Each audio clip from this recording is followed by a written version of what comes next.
3 things to do after a virtual networking event. You've reached the end of your virtual networking event.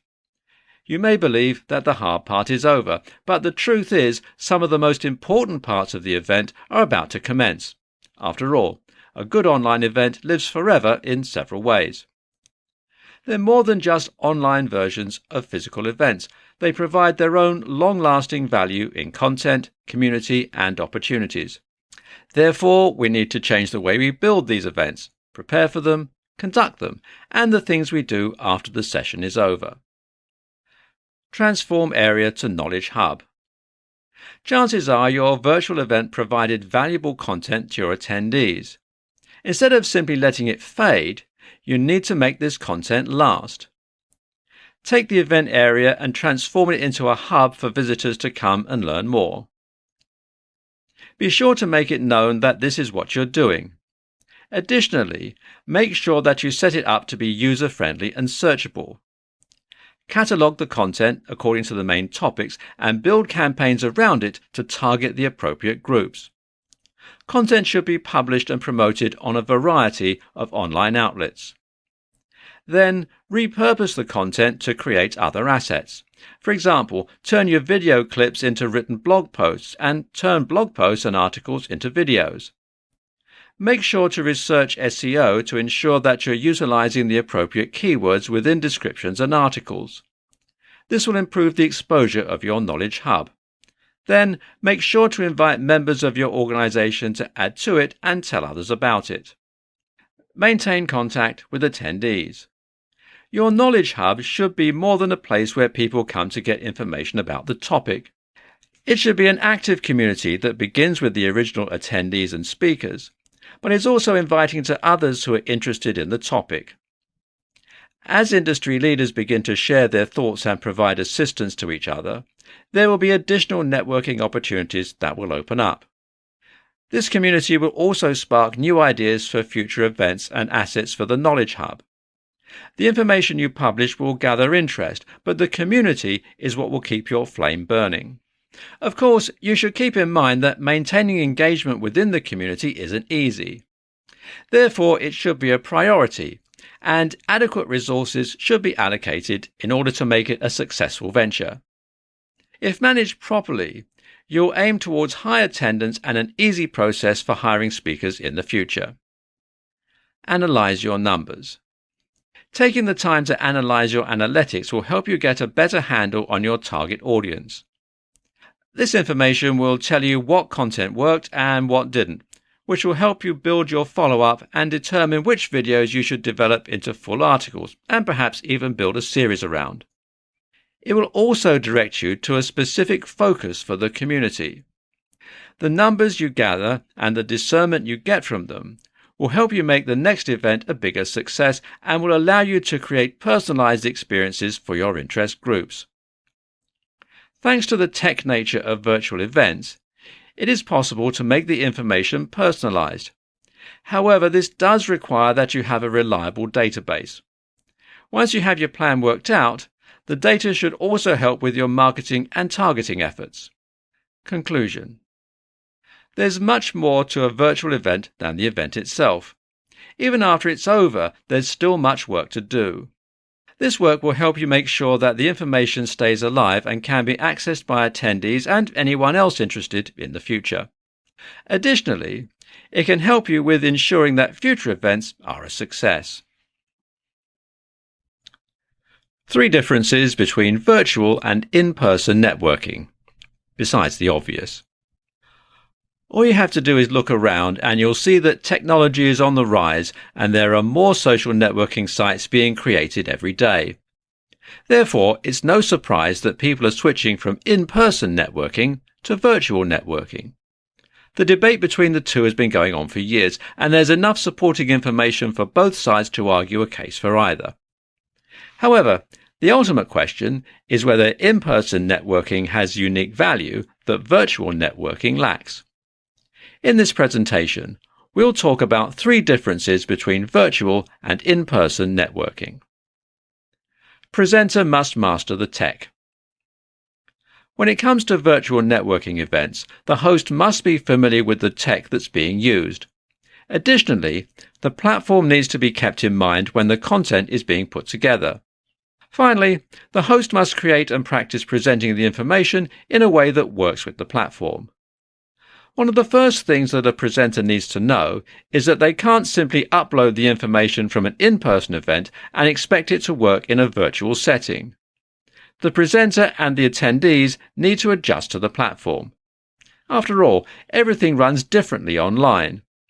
Things that may have been easy in a face-to-face setting are much more complicated in a virtual one. Therefore, the presenter needs to take time to plan, script, and practice the session more than they would for an in-person event. Additionally, presenters must create an environment that is comfortable for attendees, which may mean teaching them how to use the tools that are available on the platform. The time required for activities in a virtual setting versus a physical one is different.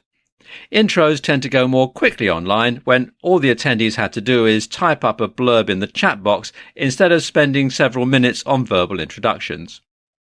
On the other hand, starting the event may take a little more time than an in-person event would. Don't expect attendees to log on at 10 a.m. and you begin right at 10 a.m. They need time to test the tools and make sure that they're not having technical difficulties. You can use this time to allow attendees to make introductions or present a poll or a question for them to answer. This will indicate that the event will be interactive. Include opportunities to engage. When it comes to in-person events, the interaction between the attendees and the presenter, or each other, seems to happen organically. However, this is lacking in the virtual environment.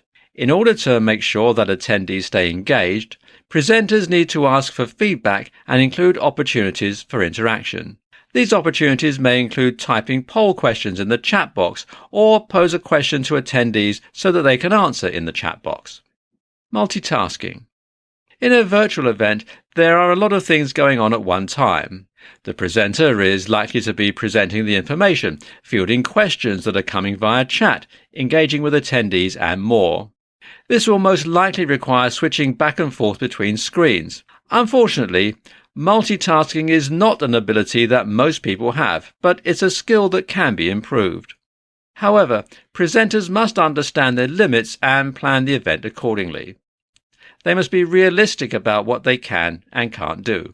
For example, it's easy to have everyone type their questions into the chat box. However, it's difficult for one person to move into subgroups and have private conversations. Conclusion. As you can see, there are several major differences between virtual and in-person networking events. A virtual event does allow for more participation, but presenters must keep these things in mind. 5 tips for overcoming the awkwardness when virtual networking for business. According to the experts, it's completely understandable to feel a bit awkward in certain situations. We all feel a bit nervous before heading into a room full of people that we don't know. Unfortunately, social awkwardness can result in anxiety and avoidance for some people. Virtual networking does make it a bit easier since you're not face-to-face with others, but it can still be a bit uncomfortable. In this presentation, we'll discuss 5 tips for overcoming awkwardness when virtual networking for business. Define your audience. In order to ensure that your virtual networking event is successful, you need to begin the process with your audience in mind. Think about who your audience is and how they're related. What is it that they're trying to achieve? Who would they like to meet at the event? The first thing you must do is determine if your attendees have already met or if they're strangers. This will have to be the determining factor on how your event is structured. If they already know each other, you don't need to provide as much structure as you would with a group of strangers. Second, you must think about their goals and the reasons for attending the event. These will vary, but usually align with one or more of the following: to get support, to discover vendors or consultants to work with, solve problems, become a mentor, find a mentor, connect with future collaborators, prepare for a job change, make friends, or spot future trends. Once you've done this, you can design your event. Design event based on desired outcome. A successful virtual event will be designed with the outcome in mind. When you understand your audience and their motivations, you can determine the best way to run your event. If it's feasible, put together a test group to try out various activities and determine what works and what doesn't before the event. This will keep you from including activities that will be a waste of time and ensure that you include activities that will provide value. Allow attendees choice/control. Give your attendees the ability to choose the conversations they want to participate in, allowing them to come and go as they please. This gives them the independence to pursue areas they're interested in and leave activities that don't contribute to their goals. Put limits on group sizes. When creating virtual events, it's easy to allow group sizes to get too large. This makes it difficult for some attendees to join the conversation and dilutes their ability to have meaningful conversations with others. According to experts, 3 to 4 is the magic number for supporting meaningful, spontaneous conversations. This allows attendees to feel like they can contribute to the conversation, but you should also make sure that the group size reflects the anticipated outcome of your event. If your attendees are coming to collaborate, larger groups might be better. Create structure with icebreakers. Icebreakers are a great way to bring structure to these events. At the beginning of the event, when people are still logging on, pose a conversation starter to the room. It can be a fun, lightweight question or a deep, meaningful one. The attendees will be glad that they have the opportunity to discuss these topics. One benefit of these icebreakers is that they can be the start of beautiful friendships, partnerships, and so much more. When you choose them carefully based on your audience and their goals, they can create an experience that is truly memorable. Conclusion. Social awkwardness is perfectly normal, even in virtual networking situations. However, it's possible to make these situations easier with these tips. Organisers can use these tips to structure their events in such a way that everyone feels welcome and can get past the awkwardness of a new situation. Plus, this will help organisers ensure that attendees can meet their objectives and interact with others in meaningful ways. 5 tips to prepare for a successful virtual networking event. In the past few years, virtual networking has increased in popularity.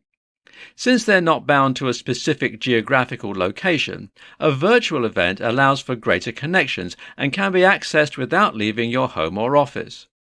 However, due to the fact that they're informal and convenient, there's a bit more skill and prep required than for an in-person event.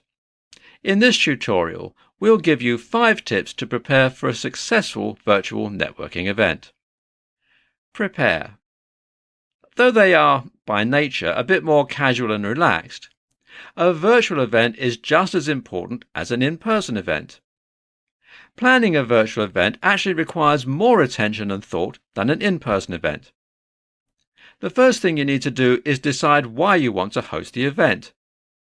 If you're a seasoned event planner, a virtual event may be an extension to what you've been doing. On the other hand, if this is new territory, you might want to think about what your goal is, who your audience is, and what a successful event looks like. Consider attending a few virtual events to find out how they're run. You'll find things you like and things you don't, which will help you to determine how you want your event to run. Have an agenda. In order to ensure that your virtual event is productive and enjoyable, you must have an agenda that considers your goals, the number of guests present, and the length of your event. The agenda needs to include what you plan to do and say and when.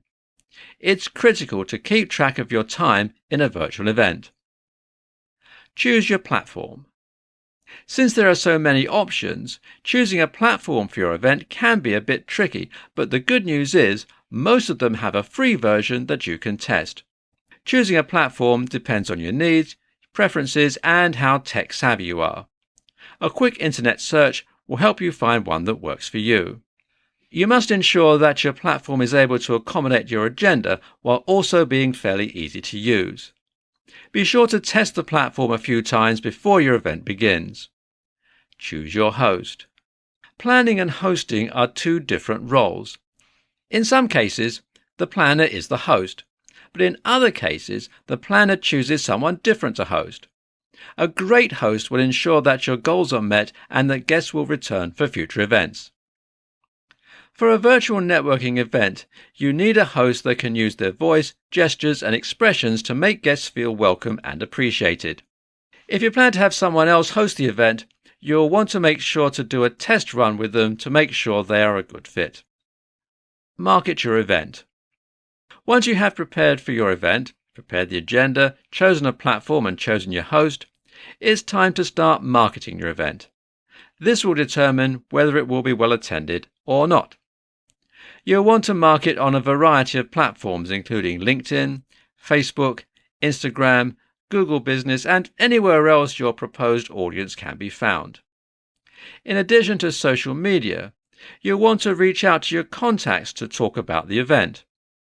When you personally reach out to people, they're more likely to attend. Conclusion.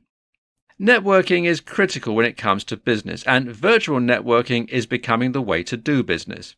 After all, it allows you to connect with people all over the world. You're not limited to your own geographic area. However, there are some things you must do to make sure your event is successful. If you'll make these things a priority, it'll make a huge difference. 10 tips for growing your business through virtual networking. Until recently, most of us believed that FaceTime and other virtual calling activities were for casual communication. However, the world is changing and virtual networking is becoming quite popular. In fact, with everyone staying so busy and always on the move, virtual networking events are more the norm than face-to-face events. In this presentation, we'll explain 10 tips for growing your business through virtual networking. These will help you optimize the benefits from your virtual time together. Reach out to others. Most of the time, a virtual networking event will begin with a chat or icebreaker of some kind while you're waiting on everyone to join. Many times, the host will pose a question and the attendees will answer, and in some cases, attendees reach out to engage with each other while waiting. Prepare your introduction. Most of the time, even with virtual events, there will be a moment that you have the opportunity to introduce yourself. Take some time before the meeting to come up with something that you will say. You can go ahead and type it up so you can read it, or copy and paste it when the time comes. This way, you're not struggling to come up with what to say on the spot. Prepare as if it were an in-person event. If possible, look at the attendees who will be attending the event and decide which ones you want to connect with. If there's not a list available, decide on the types of people you want to meet and your goals for the event. Are you looking to market your products or services? Or are you looking to partner with someone who has a specific skill set? The difference between an in-person event and a virtual event is that at the virtual event, everyone will be part of the conversation. Gather contact information. Since virtual events don't really allow for one-on-one interactions, you're not going to solidify your relationship during the event. Therefore, it's necessary that you take the time to gather their contact information so you can connect with them after the event. Ask questions. If you get a chance to interact with other attendees, it's a good idea to ask questions. If you can't think of anything based on the conversation, why is always a good go-to. Have a positive attitude. When you attend a virtual networking event, make sure that you bring a positive attitude with you. After all, positivity is contagious. Others will be drawn to you. Offer questions that encourage positive responses and/or share some of the things that you've found to be inspiring. This will make everyone feel better and they'll thank you for it. Avoid negativity. While it's true that we all need to vent once in a while, there's no place for things like that in virtual networking events. If you make negative comments, people will remember you for it. Even if everyone else attending the event agreed with you, it'll be your name that people will remember when it comes back up. Share specials.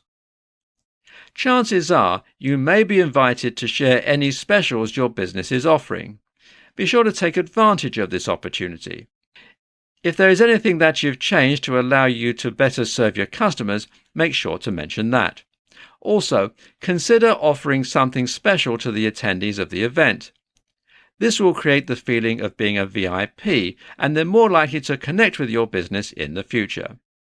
Write reviews.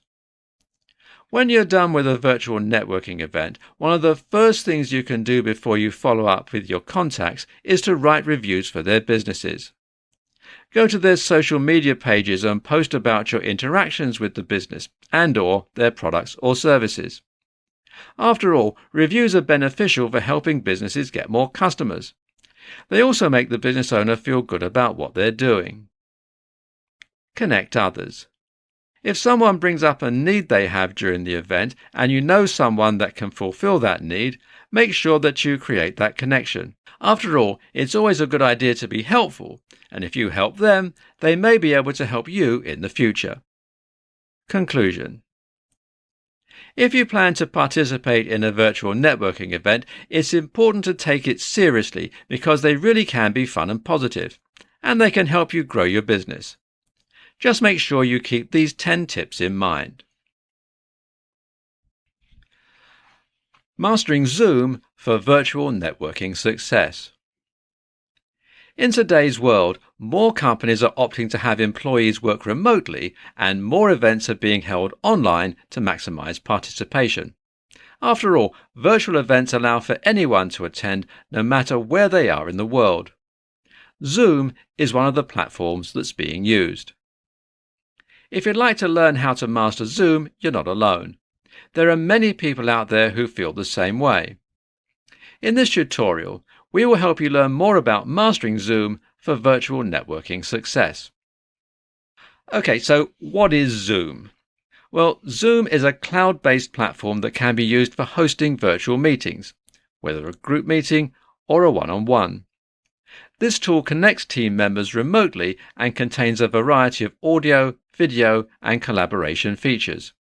Some of these features include HD video chat / conferencing, audio conferencing via VoIP, instant messaging, virtual backgrounds, screen sharing, ability to host video webinars. How to use Zoom.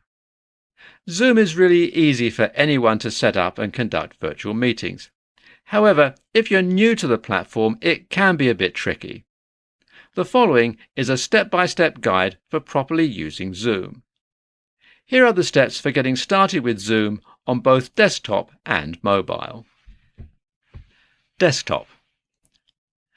Visit the website and click Sign Up in the upper right-hand corner of the screen. You'll be given two options. You can create an account using your work email or sign in with an SSO, that's a single sign-on, via Facebook or Google. If you plan to use Zoom for work, you may want to use your work email address to sign up. You'll be sent a confirmation link. Click the link to be sent to Zoom's sign-up assistant and sign in with your credentials. For easy access, download the desktop app / Zoom client from the website. Mobile. Download the Zoom app from the App Store or Play Store and follow the on-screen prompts for signing up or signing in to Zoom. The instructions are similar to those for the desktop option. Here are the instructions for easily setting up a Zoom meeting. Desktop. Start by logging into your Zoom account. Move the cursor over Host a Meeting on the top right corner of your screen and choose from the following: Video on, Video off, Screen share only. You will be redirected to the Zoom app to start a meeting. At this point, you'll be able to edit the settings for the meeting and send out the invitation URL to attendees.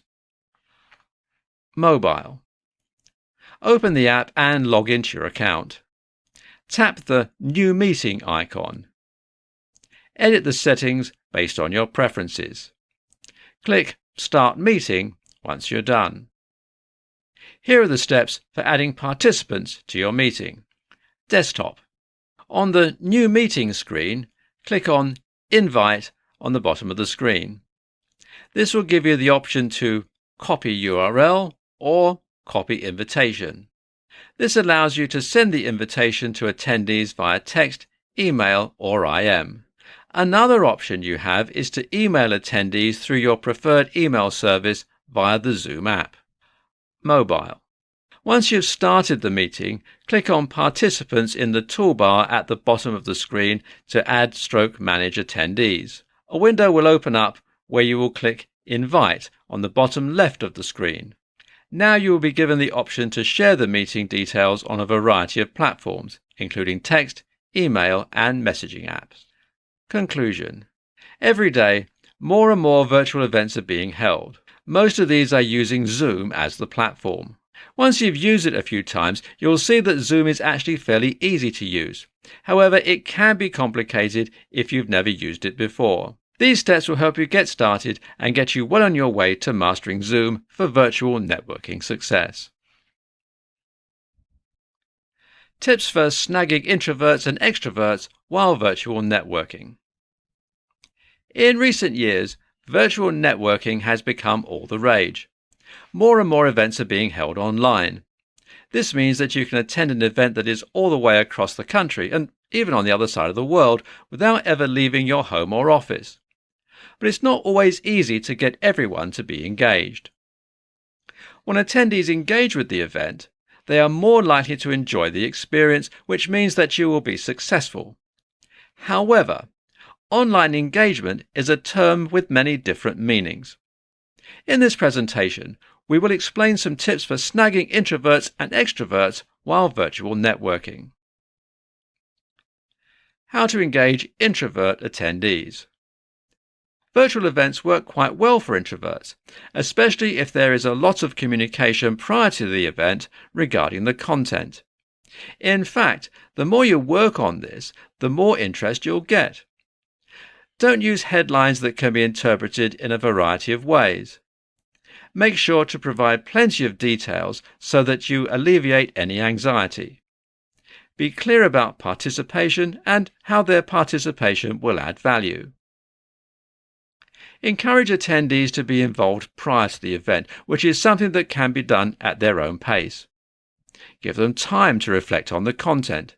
They may like to have a chance to read more about the topic at hand and look over any speaker profiles ahead of time. Send out the agenda ahead of time and keep attendees informed of any changes so that they can be in control of their experience. Keep the following list of introvert traits in mind when designing your virtual event. They enjoy/prefer solitude. They prefer not to be the center of attention. They enjoy close one-on-one relationships. They think before speaking. They need time alone to recharge or reflect. They prefer quiet, independent environments.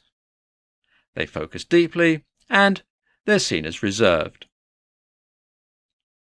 How to engage extroverted attendees.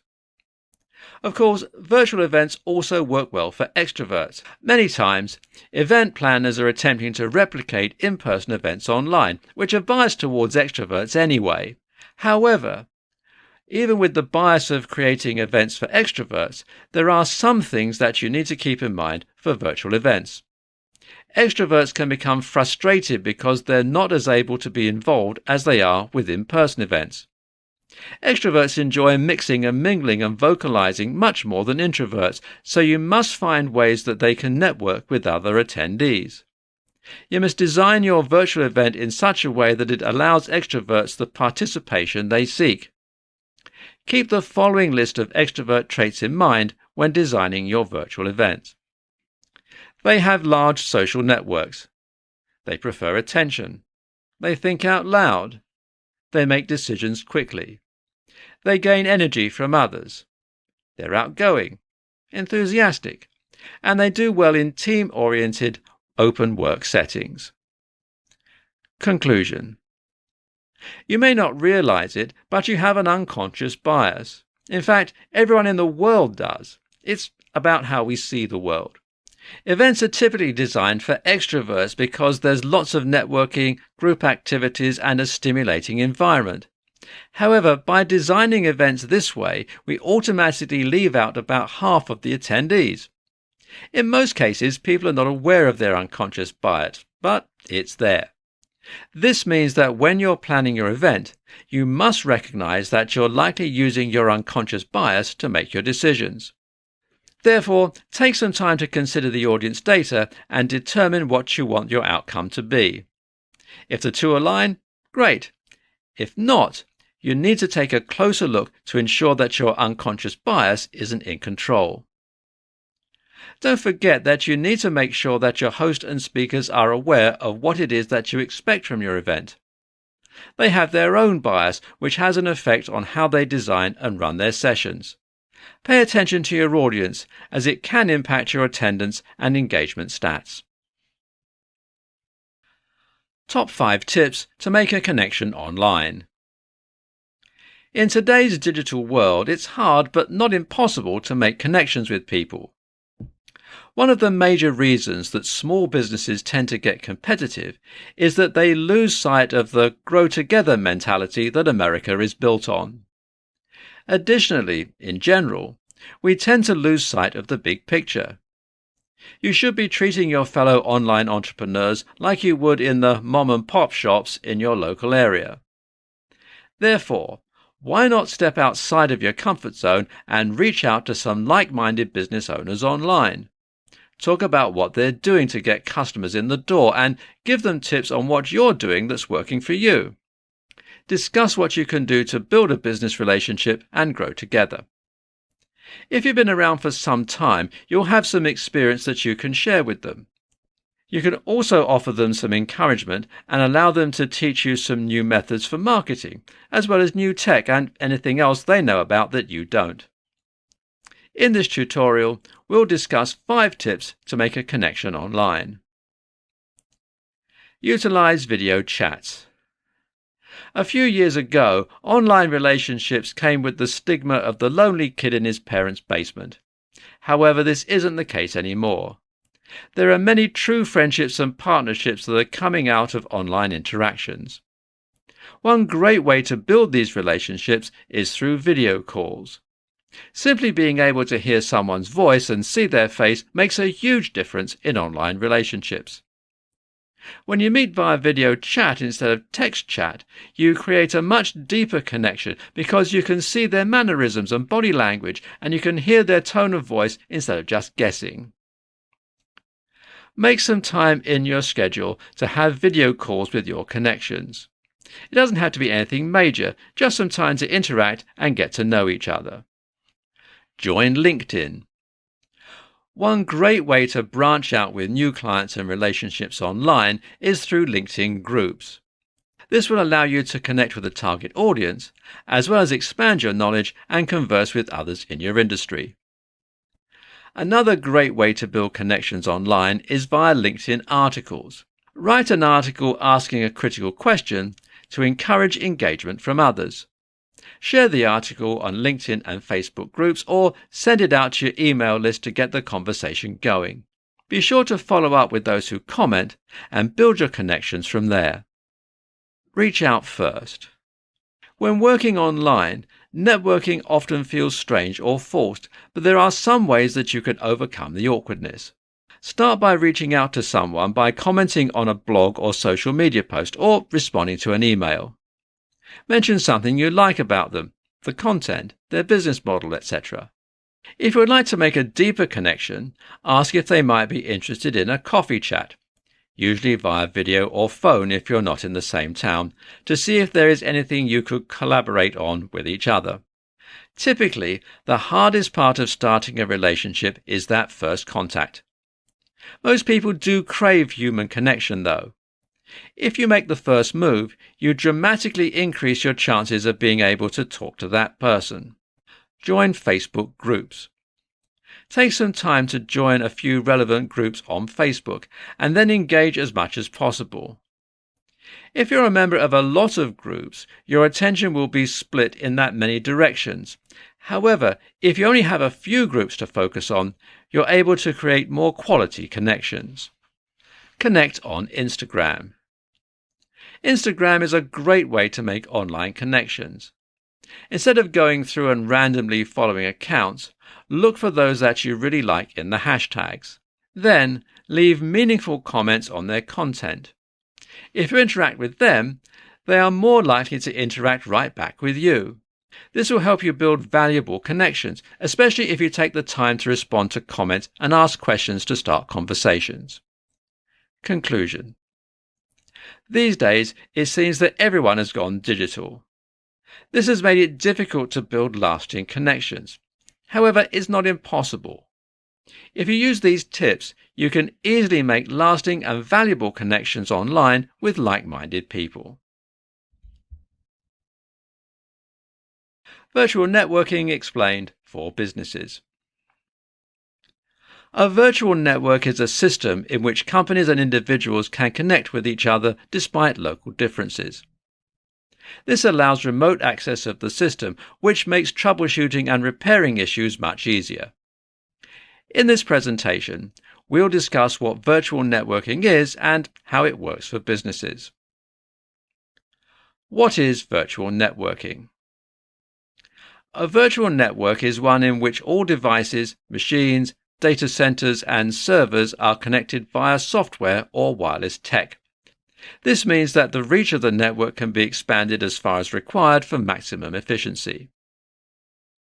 A virtual network does not follow the conventional rules of networking because it's not wired. The devices on a virtual network interact via Internet technology. This means that they have a much further reach than devices that are wired together. A virtual network is as limitless as the Internet. This is sometimes referred to as NAAS, or Networking as a Service. How does a virtual network operate? A virtual network uses innovative tech to create an expanded wireless network. This network includes vSwitch software, allows setup/configuration of a virtual network. Virtual network adapter, this creates a gateway between networks. Physical network, this hosts the virtual network. Virtual machines/devices, these are instruments that are connected to the network, allowing a variety of functionality. Servers, part of the infrastructure of the network host. Firewalls/security, designed to monitor/stop security threats. 3 virtual network classes. There are 3 classes of virtual networks: VPN, VLAN, and VXLAN. We will explain these in detail. VPN, Virtual Private Network. A VPN uses the Internet to link 2 or more existing networks. This allows users to log in from anywhere to gain access to the networks that are linked. VPNs can also be used to mask Internet use on public Wi-Fi, which ensures secure browsing. A VPN is established when data that is attached to packets defines the routing information that routes a user to a certain address. This creates a tunnel of addresses which encrypts the browsing history and makes it impossible to remotely access information. A VPN offers a small-scale virtual network via the Internet for people to connect. VLAN, Virtual Local Area Network. A VLAN utilizes partitions to group certain devices on a LAN into domains that have resources/configurations applied to each one. A VLAN provides better management, security and monitoring of the devices/servers within a certain domain. VXLAN, Virtual Extensible Local Area Network.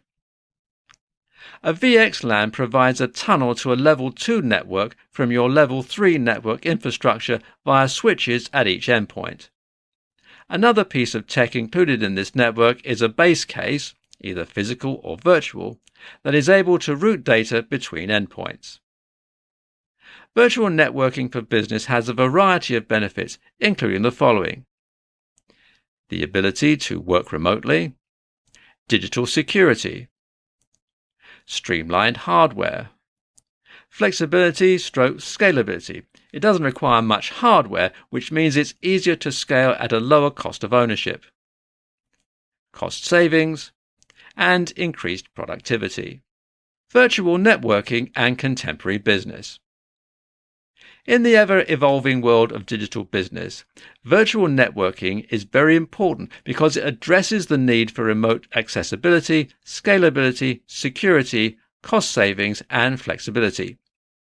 Just like most services that can be outsourced by enterprise businesses, virtual networking offers benefits, including ensuring that your valuable resources can be better spent making sure that your tech meets your needs. As society continues to change to where more people are working remotely, virtual networking and NaaS services will become more critical for businesses to function. The next phase for digitally transforming businesses that have already become a virtual enterprise could very well be virtual networking capabilities. For example, expanding your virtual network to encompass more than a simple VPN to increase productivity is one way that your business can evolve in the digital world.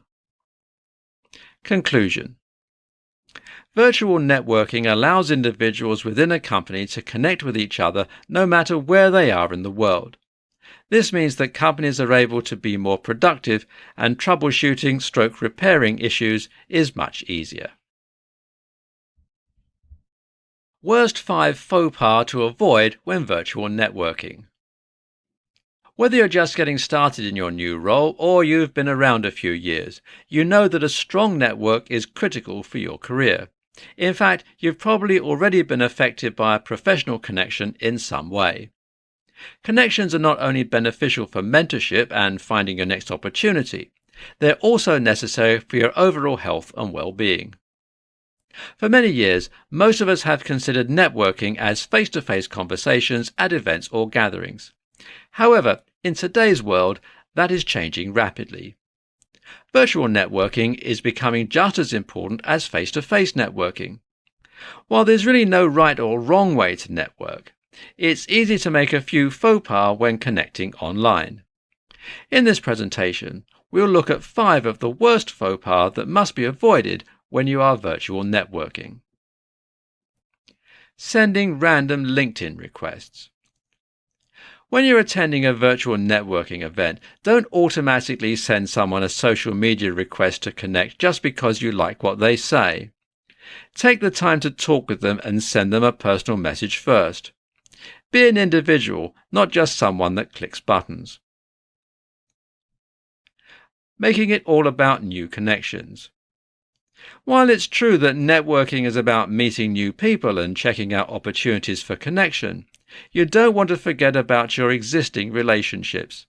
If you struggle with maintaining your current relationships, there's no reason to bother trying to build new ones. Not dressing appropriately. When you are planning to attend a virtual networking event, you need to think about how you would dress if you were attending that same event in person. While it's true that a lot depends on the industry you're in and the event that you're attending, but you're not likely to show up looking unkempt and dirty. You're probably going to make yourself look presentable.